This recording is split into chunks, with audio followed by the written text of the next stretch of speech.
Shalom, ladies and gentlemen. Today, as always, we'll be talking about our weekly Torah portion, Parshas Bo, when Moses comes to Pharaoh, asks to let our people go, and then in this weekly Torah portion, it all happens, the Exodus from Egypt, which became a prototype of all the future revolution, either it's bondage of slavery or bondage of oppression. This where it's all started. How we celebrate the revolutions, we are making parades. I remember still from the childhood when back in former Soviet Union on November 7th, when the people were celebrating the communist revolution, there were mandatory parade for everyone, but also the day of Bastille. Even today in America, it's a custom to make parades on 4th of July.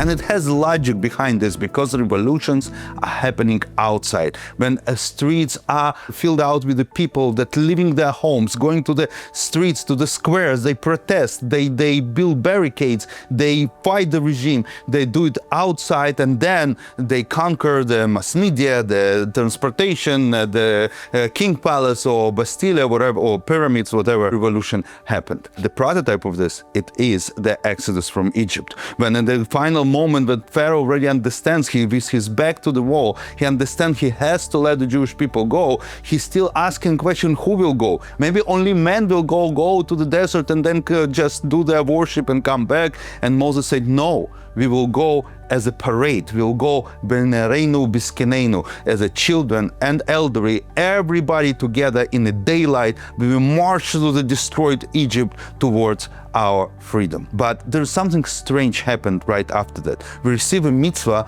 of Passover offering. Not just a mitzvah of Passover offering. We take the lamb, we slaughter it, we make a nice barbecue of it, and then instead of going outside at the moment of our march to the freedom, we're going back into our homes, get together by the table with the family and eating this nice Passover barbecue. And it doesn't matter if you're Moses or you're a regular guy, you still have to get together with your family, and not going to promote the revolution on the squares, but sit with the family and eat this barbecue. Later on, this became the mitzvah of Passover Seder.